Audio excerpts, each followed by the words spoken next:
राजस्थान के रण में UP model का जिक्र कांग्रेस को क्यों होने लगी फिक्र। वोटिंग से पहले मैदान में उतरे बाबा, भीलवाड़ा में हवा का रुख कितना मुड़ा। योगी के उतरते ही चुनाव में राम राम, अयोध्या के नाम पर जीतेंगे राजस्थान। यूपी के सीएम ने कांग्रेस को घेरा, योगी के आने से बीजेपी का वोट मीटर कितना बढ़ा। जैसे जैसे राजस्थान में वोटिंग की तारीख नजदीक आ रही है, जैसे जैसे चुनाव प्रचार अंत की ओर बढ़ रहा है, वैसे वैसे बीजेपी भी अपनी पूरी ताकत झोंक रही है। बीजेपी ने यूपी के मुख्यमंत्री योगी आदित्यनाथ को चुनावी मैदान में उतार दिया तो जिक्र यूपी मॉडल का होने लगा। मुख्यमंत्री योगी आदित्यनाथ ने भीलवाड़ा में खड़े होकर बुलडोजर का जिक्र कर माफियाओं की सख्ती के बारे में बताया। माफिया की चर्चा होती है तो मुझे पुराने उत्तर प्रदेश की याद किया। याद करिए, उत्तर प्रदेश में बड़े बड़े माफिया थे, अफसर जैसे माफिया थे, और इनके लिए मैंने एक नया अनुसंधान किया था यूपी में, और वह अनुसंधान है हमारा बुलडोजर का। आप देखते होंगे ना, माफिया को रौंदते हुए बुलडोजर कैसे यूपी में चलता है, उनकी संपत्तियों को जब्त करके और गरीबों की आवाज कैसे वहां बनते हैं, महिला संरक्षण गृह कैसे बनते हैं, गरीब बच्चों के लिए आवासीय विद्यालय वहां पर कैसे बनते हैं, ये उत्तर प्रदेश के अंदर हम लोगों ने करके दिखा दिया। और माफिया का इलाज तो डबल इंजन की सरकार ही है।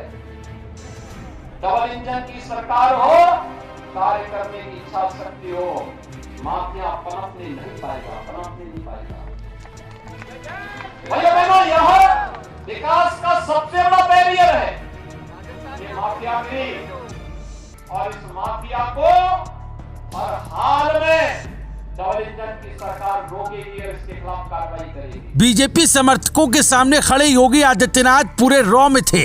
वो बार बार यूपी का जिक्र कर कांग्रेस पर प्रहार कर रहे थे। योगी आदित्यनाथ ने कहा कि राजस्थान में माफिया विकास में बैरियर है। उन्होंने कहा कि राजस्थान में अनेक तरह के माफिया पैदा हो गए हैं, लेकिन यूपी के दंगाई नरक लोक की यात्रा पर गए हैं, उन्हें मनुष्य लोक नहीं मिलने वाला। डबल इंजन बनने के बाद राजस्थान में भी माफिया राज खत्म होगा। उन्होंने सनातन के नाम पर कांग्रेस को घेरा। कांग्रेस ने 5 वर्ष के शासनकाल में क्या दिया? यहां पे आपको बजरी माफिया दे दिया होगा, खनन माफिया दे दिया होगा, वन माफिया दे दिया होगा, पशु माफिया दे दिया होगा, संगठित अपराधों में लिप्त माफिया दे दिए होंगे। और भाइयों बहनों, इन्हीं माफिया का उपचार करने के लिए हम उत्तर प्रदेश में बुलडोजर लेके आए हैं। डबल इंजन की सरकार इस माफिया का उपचार अच्छी तरह करना जानती है, और इसलिए भाइयों बहनों, एक तरफ जनता को सुरक्षा की गारंटी और दूसरी तरफ आपकी आस्था का सम्मान। आस्था का सम्मान कैसे किया जाता है? कांग्रेस ने अपने सरकार के समय कहा था राम और कृष्ण हुए ही नहीं। आप याद करिए, हमारे यहां राजस्थान में जब हम आपस में मिलते हैं तो 2 ही संबोधन होता है, जय जोहार का और राम राम सा का। यही होता है ना, यही होता है ना, जय जोहार या राम राम सा, यही तो होता है। और कांग्रेस कहती है, एक तो सनातन को गाली देती है और दूसरी तरफ कहती है राम और कृष्ण तो हुए ही नहीं, यानी हमारे सनातन को भी गाली दे रहे हैं, हमें गाली दे रहे हैं, हमारे अस्तित्व पर प्रश्न खड़ा कर रहे हैं।